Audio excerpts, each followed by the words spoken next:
Hey everyone, welcome back to the channel. It's Bumper here, back with a brand new video tonight. So tonight we're doing episode 2 of the 39. So for anyone who doesn't know, the 39 is a series set up by me and Double Bill Movies, Trevor.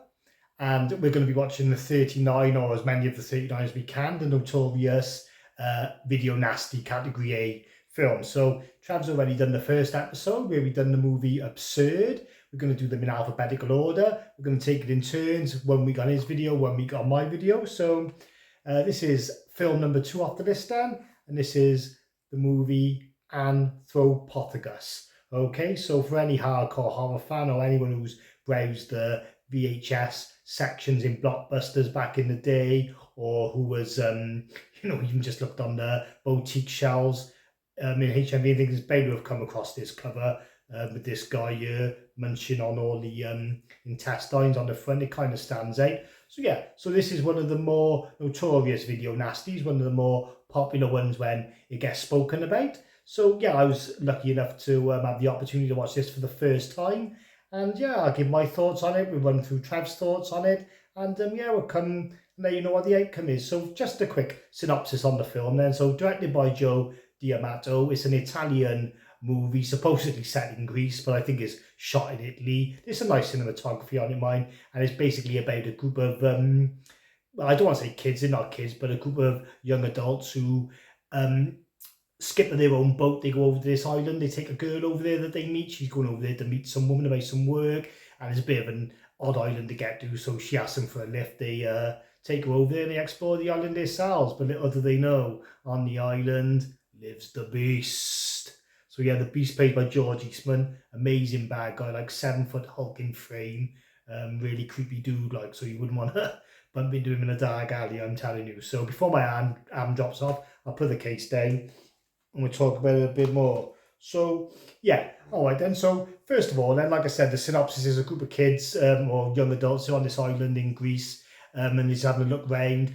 This one girl's gone there looking for work, so she's going to a certain address. It seems inhabited, the island, or uninhabited, apart from some weird woman who keeps staring them out of the window and give them some subtle hints as to leave, but didn't go away on the window. But yeah, then it all builds up then into a bit of a stalk and slash kind of movie. So we'll have a look at little Trev's notes first. I have to get them on my phone because my memory's not very good. So in regards to positives and the negatives, the first thing Trev wants to say with negatives is that the dubbing took him out of the story a bit.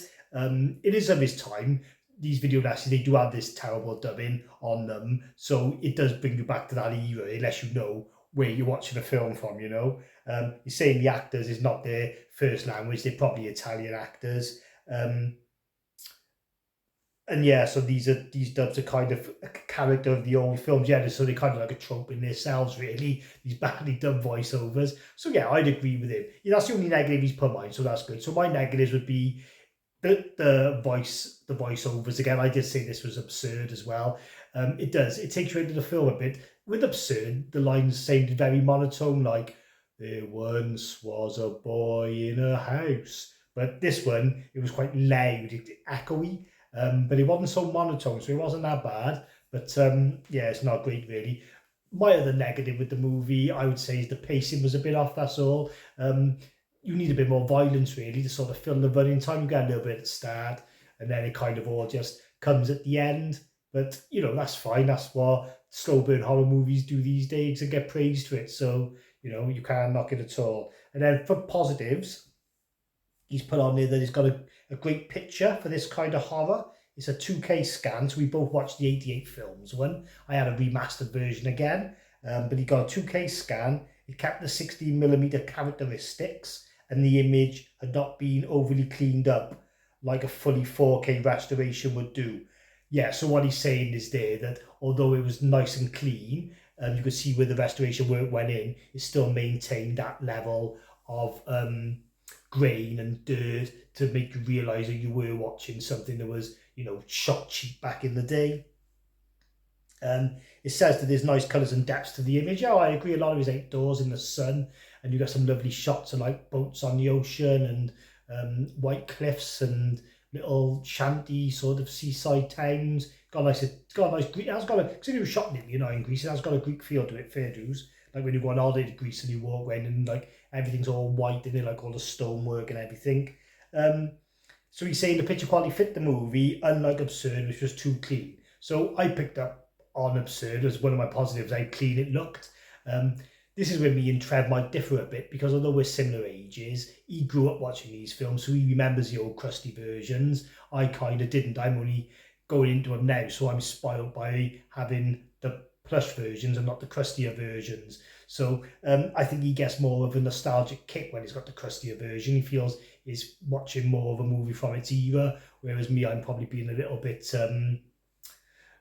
overwhelmed with the good-looking picture quality to kind of add that video nasty feeling with every single one. However, my feelings on this with Trevor about the positives of the picture quality, yeah, I thought it was a little bit ropier. I thought it was a bit crustier. So you can tell the difference there with me and Absurd being totally clean on a 4K and this would be a 2K. I did notice the speckles of dirt. I did think it wasn't as clean basically as Absurd. So we both spotted the same thing there, but we both felt different ways about it, if you know what I mean. Trev likes the crustiness, and me, I probably would have liked it if it was a bit cleaner again. So then he's going on to another positive, saying it had a really creepy setting. So yeah, so it was on this Greek island. You've got plenty of options for caves and abandoned houses. It's all got that sort of shantytown feel.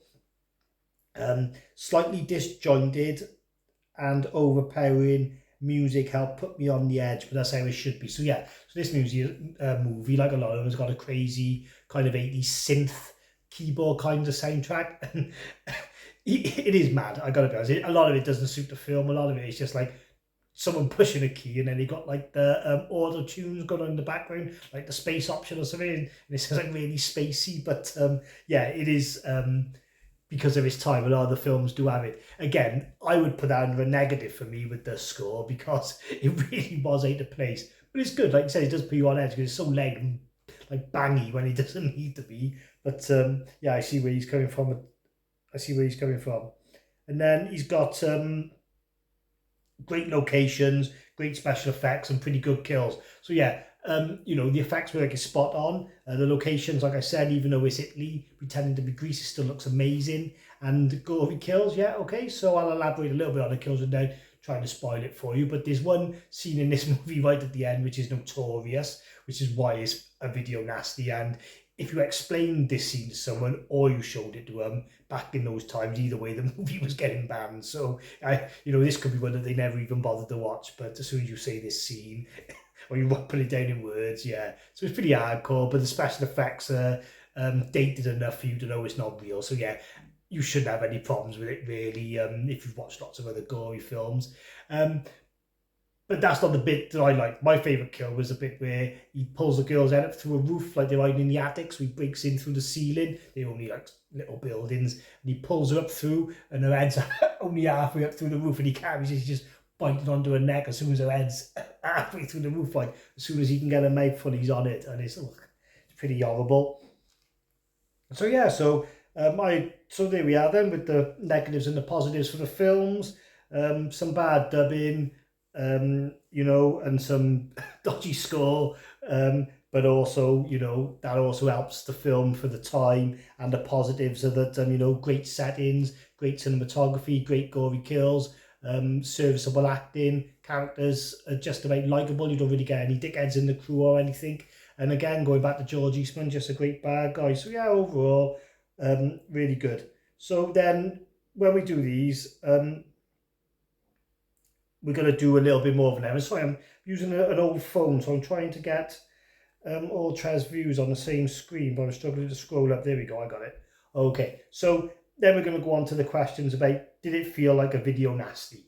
Okay, so Trev's saying yes. All the gritty, nasty elements are there. It does what it says on the tin. So yeah, I'm going to agree. When I said Absurd didn't really feel like a video nasty, although I was watching something I shouldn't be watching. I was a bit different with Anthropophagous. It did have that feel. The picture quality wasn't as cleaned up, so that helped to it. The scores were them crazy Italian Splatfest scores, or that you hear on the giallos as well.